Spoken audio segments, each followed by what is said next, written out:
동행, 함께 간다는 겁니다. 우리는 혼자 살지 못합니다. 그러기에 누군가와 함께 살아가야 합니다. 그러기에 함께 산다는 것은 똑같은 목적을 갖고 똑같은 길을 가는 겁니다. 그러기에 함께 가는 겁니다. 그런데 오늘 본문에 엠마오의 두 제자가 똑같은 마음으로 똑같은 길을 가고 있습니다. 그들은 예루살렘에서 엠마오로 내려가고 있습니다. 예수님의 제자인데 이 사람들이 누구인가라고 생각할 때 12제자는 아닌 것 같습니다. 아마도 예수님께서 70명의 제자를 두셨을 때에 그 중에 일부가 아닌가로 그렇게 생각을 합니다. 그런데 예수님께서 그들의 동행하는 길에 그들의 대화 속에 뛰어드십니다. 그런데 성경을 우리가 통해서 분명히 알 수 있는 것은 이들이 예수님의 제자임에도 불구하고 예수님의 얼굴을 알아보지를 못했습니다. 성경의 문맥으로 앞뒤로 보면 왜 알아보지 못했는가? 그 이유는 그들의 눈이 어두워졌다고 성경은 가르쳐 줍니다. 눈이 어두워진 겁니다. 예수님의 얼굴이 변한 것이 아닙니다. 예수님은 변하지 않았고 똑같은 그 자리에 있었는데 다만 그들의 눈이 어두워져서 예수님을 알아보지 못했다고 성경은 가르쳐 줍니다. 그러면서 예수님께서 그 두 사람에게 질문하십니다. 지금 무슨 얘기를 하고 있냐고 질문할 때에 18절에 이렇게 말씀이 나옵니다. 18절입니다. 그 한 사람인 글로바라 하는 자가 대답하여 이르되 당신이 예루살렘에 체류하면서 요즘 거기서 된 일을 혼자만 알지 못하느냐? 혼자만 알지 못하느냐? 여러분, 이 말씀은 지금 글로바라는 사람이 굉장히 분노하는 겁니다. 화를 내며 이야기하고 있다는 겁니다. 뭐라고 얘기하냐면 예루살렘에 체류하면서 무슨 일이 일어나는지 모르냐라고 그렇게 말하고 있기 때문입니다. 그래서 체류한다는 단어는 영어 번역을 보면 visiting 또는 stranger로 번역을 했습니다. 이 말의 의미는 당신이 지금 이방인으로서 예루살렘에 일어난 일을 모르냐고 그렇게 얘기하는 겁니다. 그러게 stranger로 또는 visiting으로 그렇게 번역을 했다는 겁니다. 이 말의 의미는 어떤 의미가 되냐면 분노하는 겁니다. 어떻게 분노하냐면 예루살렘에 있는 모든 유대인들은 예수 그리스도가 십자가에 죽은 걸 다 알고 있는데 어떻게 당신은 유대인인데 이방인처럼 알지 못하느냐입니다. 그러게 분노하며 화를 내고 있다는 겁니다. 그러게 왜 그가 이렇게 분노하는가 합니다. 예수가 준 걸 그가 모른다고 그렇게 이야기하고 있는 겁니다. 그러게 당신은 유대인이라고 말하는 겁니다. 여러분, 유대인에게 할 수 있는 최대의 욕은 뭐냐면, 욕설은 뭐냐면 당신은 이방인이라는 겁니다. 유대인들은 이방을 개나 돼지로 여겼다는 겁니다. 여러분, 어떻게 사람이 개나 돼지와 함께 갈 수 있습니까? 동행하지 못하는 겁니다. 그러게 이 말을 통해서 지금 두 사람은 뭐라고 얘기하느냐면 예수님에게 우리는 당신과 함께 동행할 수 없다는 겁니다. 당신과 갈 수 없다는 겁니다. 그러기에 그들의 분노가 있는 겁니다. 억울함이 있는 겁니다. 그 분노를 지금 예수님께 퍼붓고 있는 것을 성경이 보여줍니다. 그러면 그들은 왜 분노하는가 합니다. 무엇 때문에 분노하는가? 여러분, 성경을 외형적으로 읽을 때는 그들의 분노가 나타나지 않습니다. 그러나 그들은 분노하고 있습니다. 17절입니다. 17절. 예수께서 이르시되 너희가 길 가면서 서로 주고받고 하는 이야기가 무엇이기나 하시니 두 사람이 어떤 빛? 슬픈 빛을 띠고 머물러 서더라. 두 사람의 얼굴이 슬픈 빛을 띄었다고 말씀합니다. 저 슬픈 빛은 헬라어 성경으로 보면 신약 성경에 다 두 번 나옵니다. 단 두 번 나옵니다. 본문에 한 번 나오고 그리고 마태복음 6장 16절에 나옵니다. 예수님께서 뭐라고 말씀하시냐면 너희들이 금식할 때에 슬픈 얼굴을 하지 말라는 겁니다. 왜 예수님께서 금식할 때 슬픈 얼굴을 하지 말라고 말씀하시냐면 유대인들은 일주일에 두 번 금식했습니다. 그런데 그 전날까지 그들은 잔치하고 즐거웠습니다. 그런데 금식할 때마다 그들은 슬픈 척을 했다는 겁니다. 성경에서 슬픈 얼굴이라는 것은 저 말의 의미는 위선이라는 겁니다. 거짓의 얼굴이라는 겁니다. 저들은 분명히 슬펐습니다. 그래서 슬픈 빛을 가졌습니다. 왜? 그들이 믿고 따르던 예수가 죽었기 때문에 슬퍼합니다. 그러나 더 큰 슬픔이 있다는 겁니다. 그 슬픔은 뭐냐면 그 예수가 자기들에게 이 세상에서 정치적, 경제적, 자유적 해방을 줄 해방자였다는 겁니다. 그 해방자 예수가 죽었다는 겁니다. 예수의 죽음 슬픕니다. 더 큰 슬픔이 있다는 겁니다. 우리의 세상의 문제, 어려움, 내가 당하는 고난, 내가 당한 어려움, 내 처지, 내 환경의 문제를 저는 해결할 수 있는데 저가 죽었다는 겁니다. 그러게 슬퍼하고 있다는 말씀이 됩니다. 그러게 21절, 우리가 가장 많이 오해하는 구절 21절, 우리는 이 사람이 이스라엘을 속량할 자라고 바랐노라. 이뿐 아니라 이 일이 일어난 지가 사흘째라. 우리는 저 성경 구절을 어떻게 생각하냐면 예수 그리스도가 우리의 죄를 속량할 자로, 속량이라는 단어가 나와서 그렇게 해석합니다. 그게 아닙니다. 어떤 의미가 되냐면 저 예수는 우리를 로마의 압제에서, 나의 현실의 어려움에서, 고통에서 구원할 자라는 겁니다. 이런 일이 일어난 지 3일째 됐다는 겁니다. 어떻게 당신은 모르냐고 그렇게 얘기하는 겁니다. 그러니까 엠마오의 두 제자가 왜 예루살렘에서 엠마오로 내려가는가 합니다. 그건 다른 것이 아닙니다. 그들에게 예수는 세상의 구원자입니다. 세상 문제 해결자입니다. 고통과 아픔에서 구해줄 자입니다.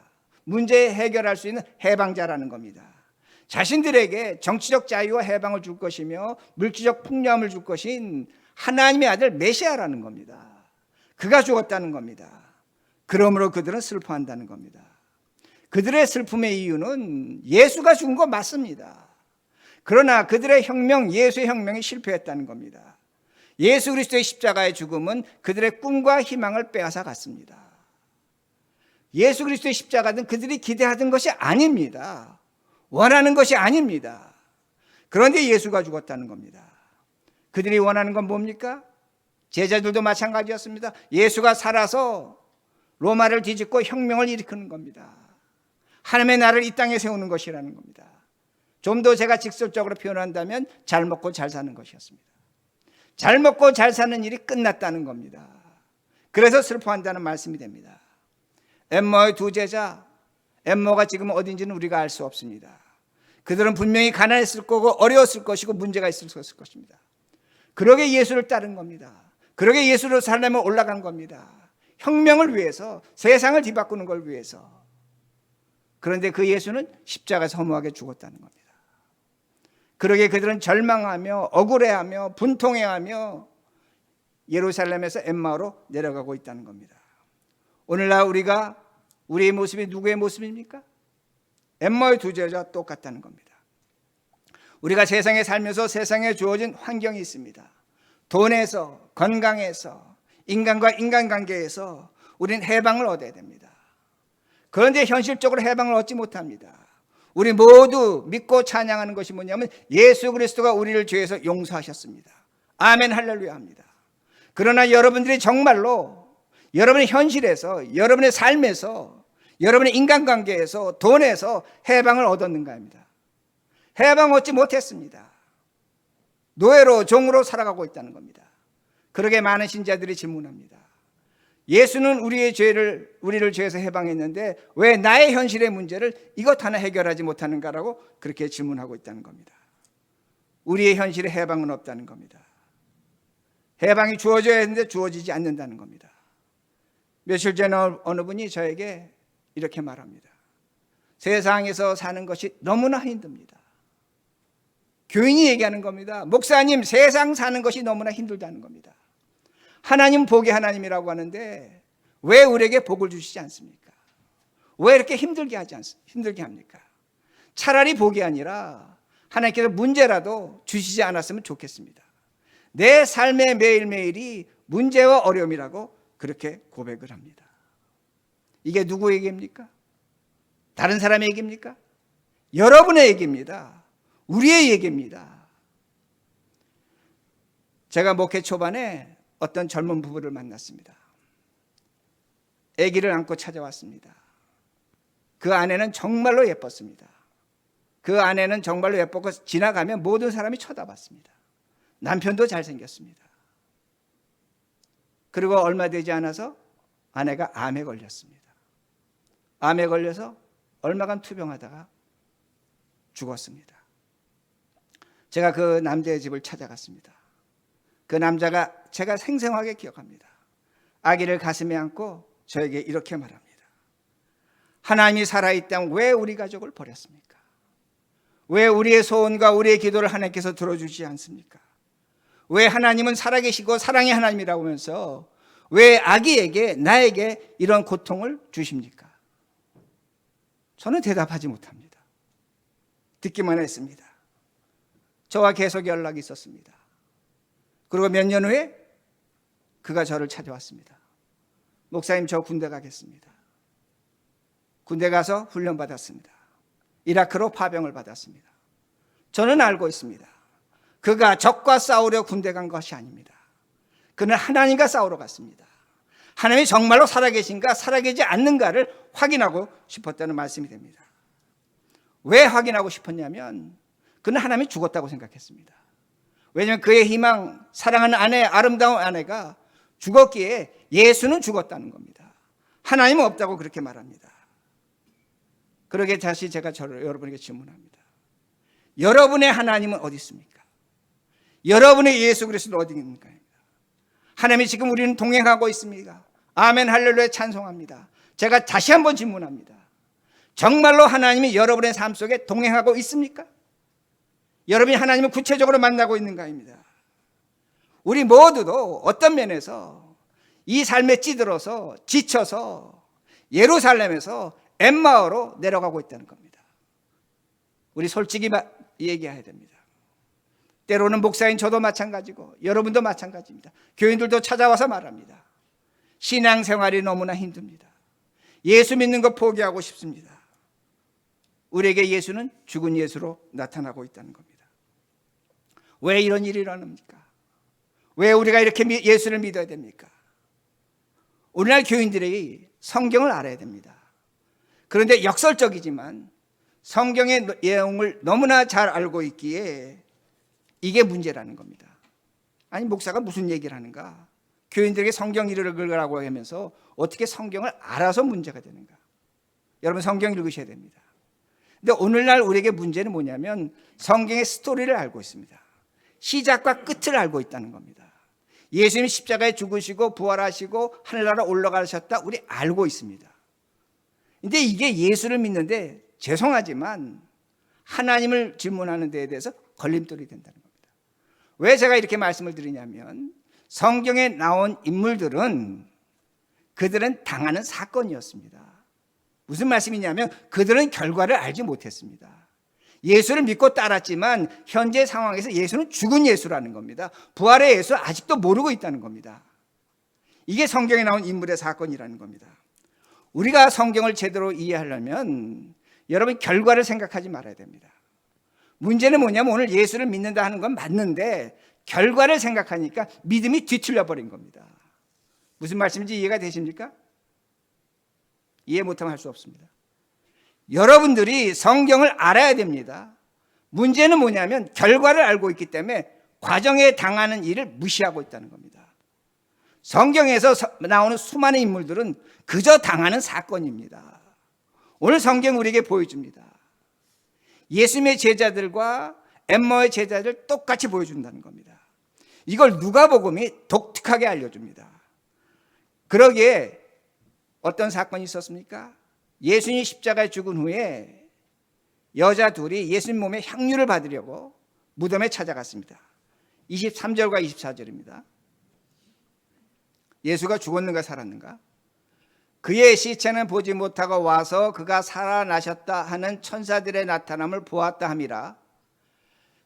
또 우리와 함께 한 자 중에 두어 사람이 무덤에 가 과연 여자들이 말한 바와 같음을 보았으나 예수는 보지 못하였느니라 하거늘. 자, 성경은 가르쳐 줍니다. 여자 두 사람이 무덤에 갔는데 부활의 예수는 만나지 못했습니다. 천사는 말합니다. 예수가 부활했다는 겁니다. 그 말을 듣고 예수님의 제자 두 사람이 세 사람이 무덤에 갔는데 가서 보니까 예수님의 모습은 없고 부활의 예수님 만나지 못하고 뭐만 있었습니까? 아무것도 없었고 옷자락만 있었습니다. 자, 그러면 우리는 지금 어떤 생각을 하냐면 성경을 해석할 때 예수님 부활하셨는데 부활을 믿지 못한 어리석은 제자들, 예수님께서 그렇게 말씀하셨는데 그걸 모르는 제자들. 여러분 죄송하지만 그렇게 성경 해석하시면 안 됩니다. 예수님의 제자들은 이 순간까지 36절까지 예수님의 부활을 믿지 않았다는 겁니다. 예수님은 그들에게 죽은 예수라는 겁니다. 마찬가지입니다. 오늘 우리가 2022년에 성경의 내용을 알고 믿고 있지만 우리들은 제자들과 똑같다는 겁니다. 예수님의 무덤이 세상에 있습니까? 세상에 없습니다. 예수님의 시체가 있습니까? 없습니다. 그런데 성경도 우리에게 가르쳐 줍니다. 천사들 통해서, 예언자들 통해서 말씀하셨습니다. 예수님이 부활하셨다는 겁니다. 문제는 뭐냐? 오늘날 여러분의 현실에서, 실존적 삶에서 예수가 부활한 것으로 나타나고 있는 것입니다. 예수가 여러분에게 나타나셔서 내가 살아있다고 여러분이 그걸 느끼고 확인할 수 있는 것입니다. 못하고 있다는 겁니다. 제가 지금 여러분에게 기적을 말하는 것이 아닙니다. 신비한 환상을 얘기하는 것이 아닙니다. 예수가 우리에게 살아나 있는 것입니다. 오늘 우리의 삶과 우리의 내용을 보면 예수는 죽은 예수라는 것을 분명히 알 수 있다는 겁니다. 2000년 전이나 오늘이나 똑같다는 겁니다. 그러기에 예수님께서 25절에 이렇게 말씀하십니다. 25절.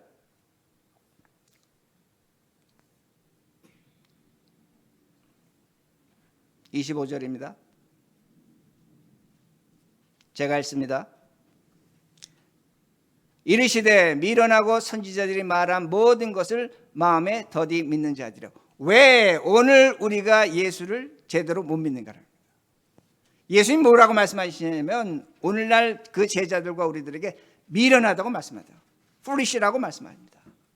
그런데 예수님이 말씀하십니다. 너희들이 믿기는 믿는데 더디 믿는다고 말씀합니다. 믿는 걸 부정하는 건 아닙니다. 예수님이 있는 걸 우리가 믿습니다. 그런데 예수님께서 말씀하시는 건 뭐냐면 더디 믿는다, slow to believe입니다. 왜 그런가입니다. 왜 그런가입니다. 26절입니다. 26절.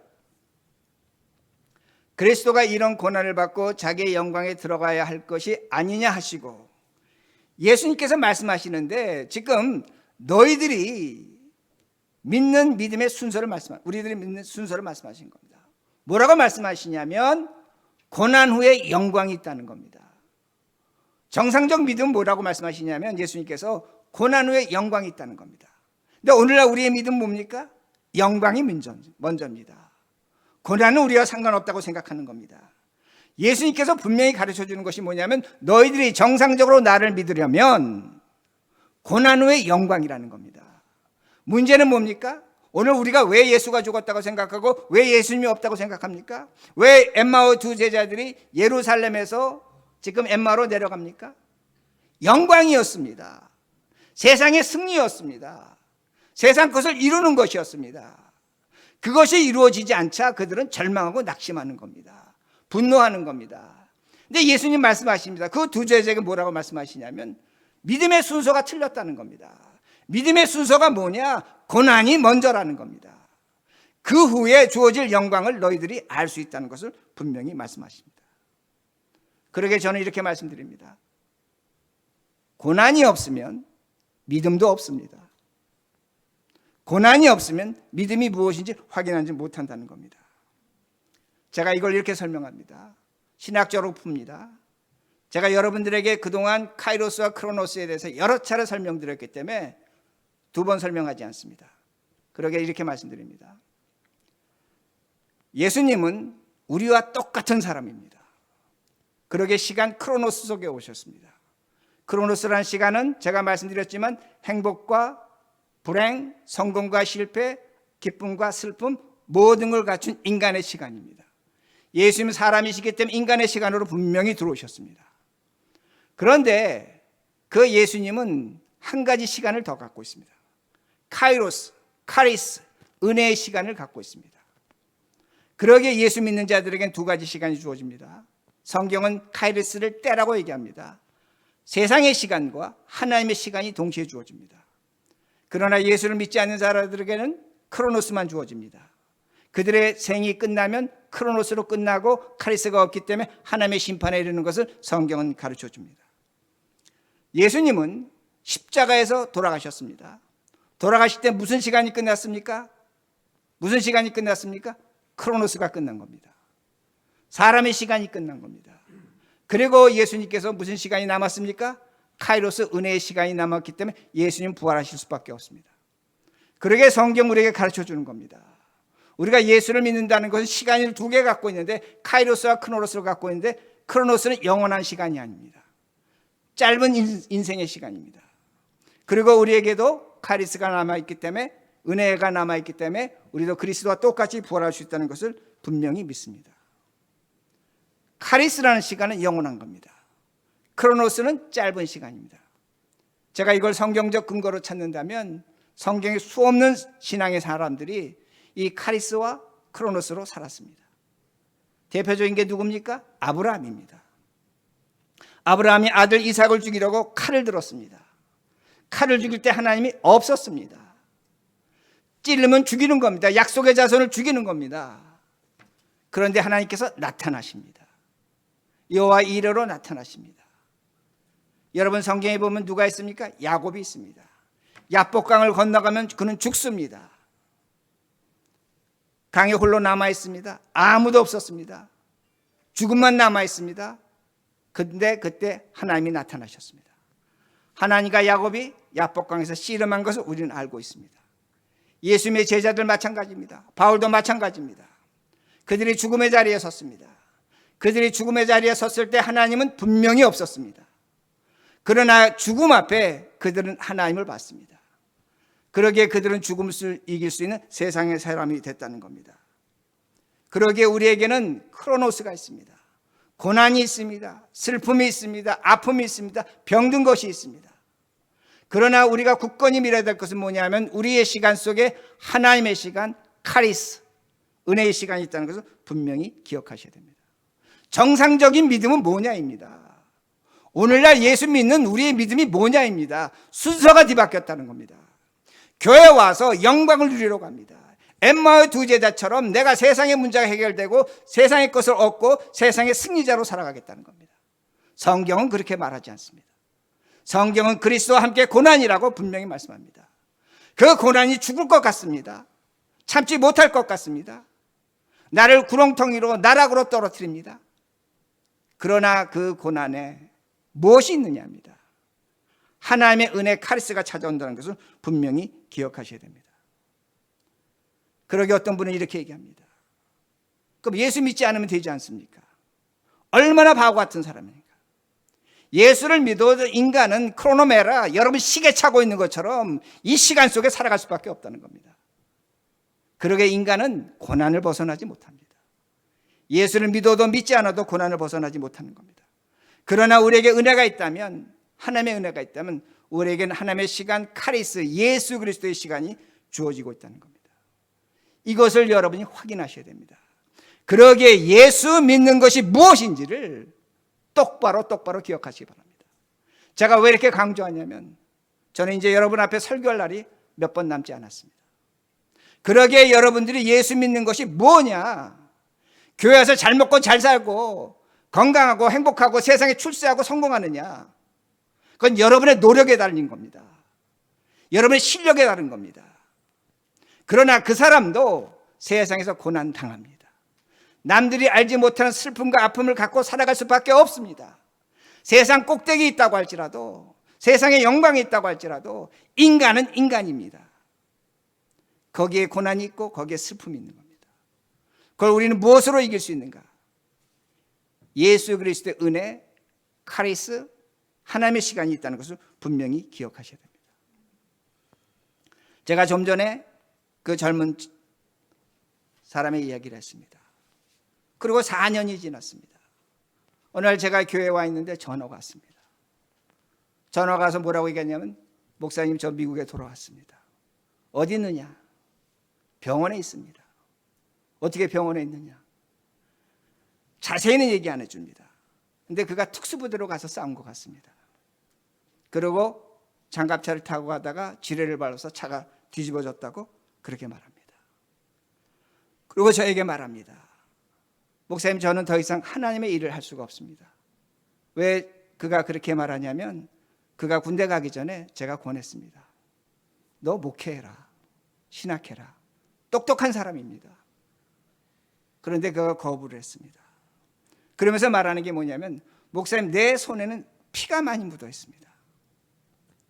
아마 죽음을 많이 경험한 것 같습니다. 자세히는 말하지 않습니다. 그러면서 말하는 것이 뭐냐면, 이렇게 비유를 들어서 말합니다. 내 인생은 초처럼 녹아 있습니다. 아무것도 남아있지 않습니다. 모든 것이 끝났습니다.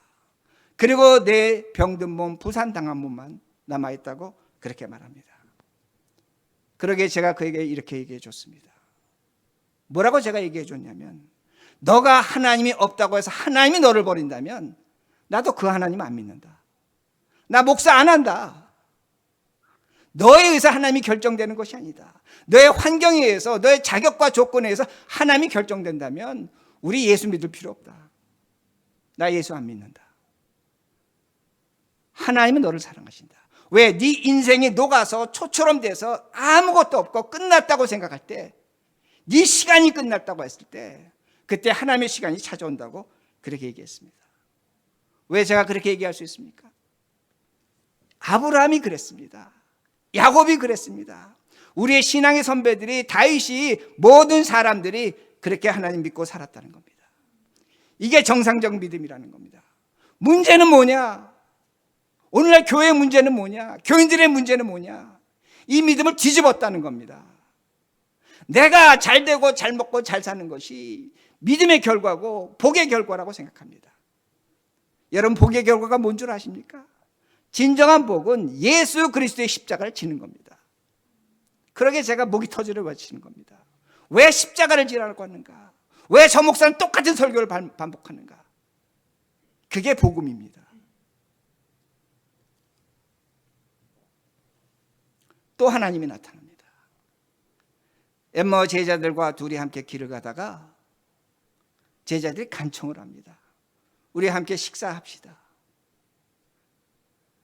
그 성경을 보면 예수님께서 떡을 가지고 축사하시고 떡을 떼어서 제자들에게 떡을 나눠줄 때 그들의 눈이 밝아졌다고 말씀합니다. 그리고 예수인 줄 알아보는 겁니다. 여러분, 제가 좀 전에 얘기한 것처럼 그들은 눈이 어두워졌었습니다. 근데 그들이 본 것이 있습니다. 뭘 봤기 때문에 그들의 눈이 밝아졌습니까? 예수님이 축사하시고 떡을 떼어줄 때 뭘 봤겠습니까? 예수님의 손을 본 겁니다. 십자가에 못 박힌 손을 본 겁니다. 두꺼운 쇠못에 박힌 손을 본 것입니다. 저는 어떻게 생각하냐면, 제자들이 그 손을 봤을 때 그 손에는 못, 쇠독이 올라서 퉁퉁 부어 있었을 것입니다. 죄송하지만 저는 그렇게 확신합니다.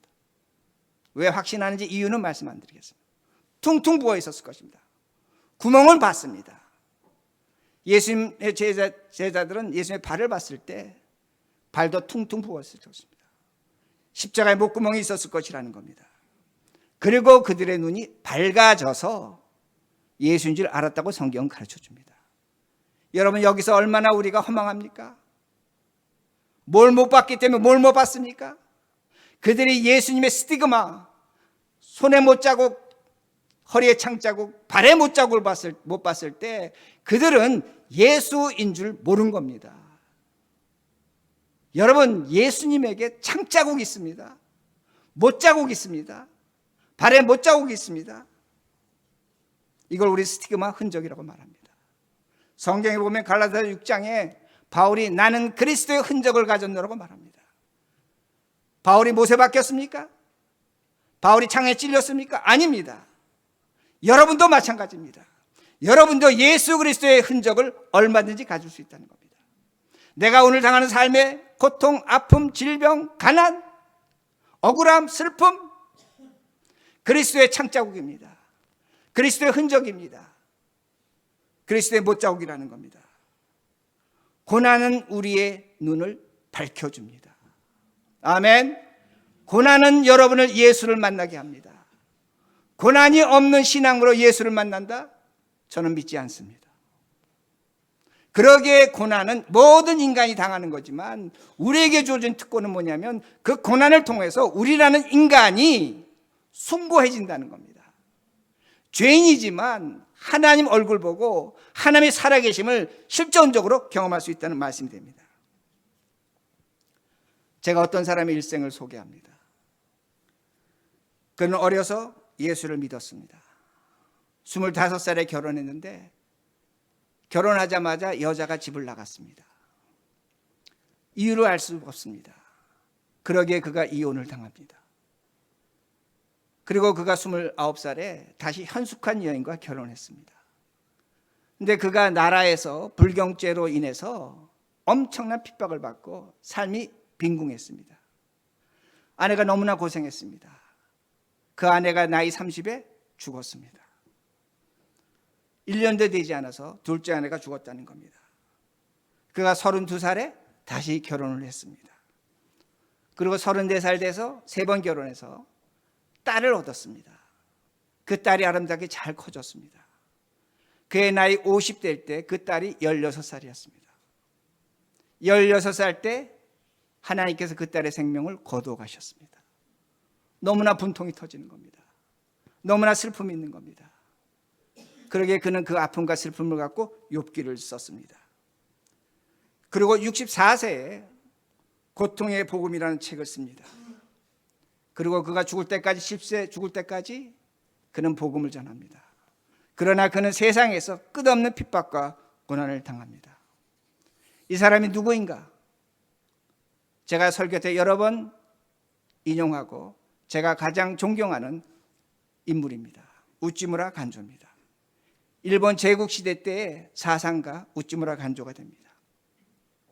제가 지나가는 얘기지만 그의 전집이 17권이 있습니다. 제가 결혼할 때 우리 장인이 저에게 이서방 내가 자네에게 선물을 주고 싶은데 뭘 줬으면 좋겠냐라고 질문할 때 제가 이 책을 사달라고 했습니다. 17권입니다. 근데 제가 지금도 이 책을 갖고 있는데 우리 장인이 매 책마다 붓으로 글을 써주셨습니다. 저의 가보입니다.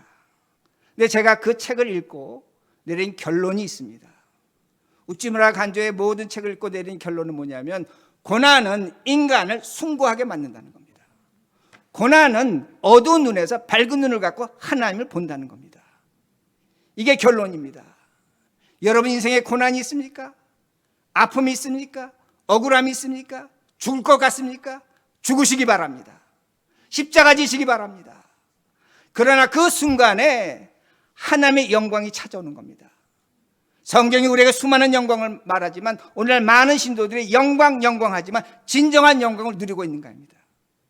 고난을 모르기에 하나님이 주신 영광이 무엇인지를 모르는 겁니다. 그저 잘 먹고 잘 사는 것, 그저 높아지는 것, 그걸 영광으로 착각하고 있다는 겁니다. 예수 그리스도의 십자가를 모독하는 겁니다. 그러기에 우리에게 고난이 있다면 그 고난을 가슴에 쓸어안고 사는 겁니다. 그 고난으로 우리는 예수를 만날 수밖에 없는 겁니다. 그러기에 제가 우찌무라 간조 고난 중에 드리는 감사라는 걸로 설교를 마치겠습니다. 자막에 뜰 겁니다. 제가 읽겠습니다. 여러분 조용히 들으시기 바랍니다. 고난 중에 드리는 기도가 됩니다. 감사합니다. 감사합니다. 제가 이 큰 시련을 능히 견딜 수 있음을 아셨기에 아버지께서는 제 소원을 들어주시지 않았습니다. 제 열심이 부족했기 때문이 아니라 오히려 아버지의 은혜로 얻은 제 열심이 부족했으므로 제게 이 고통을 주셨습니다. 저는 얼마나 행복한 사람입니까? 저는 얼마나 행복한 사람입니까? 사랑이신 아버지, 저는 믿습니다. 아버지께서는 저희를 벌하기 위해 환난을 주시는 분이 아님을, 아버지가 어떤 분임을 아는 사람들의 사전에서 벌이라는 글자는 지워져야 할 말입니다. 벌은 법률 용어입니다. 이 단어는 법을 초월하는 기독교의 가르침에서 필요도 없고 의미도 없는 명사입니다. 억지로 남겨두려면 어둡게 보이는 하나님의 은혜라는 정의를 붙여야 할 것입니다. 형벌이라는 말로 하나님의 사랑받는 자들 위협하는 사람들이 있다면 성경을 다시 탐구하여 잘못을 고쳐야 할 것입니다. 우찌무라 간조, 기도하시겠습니다.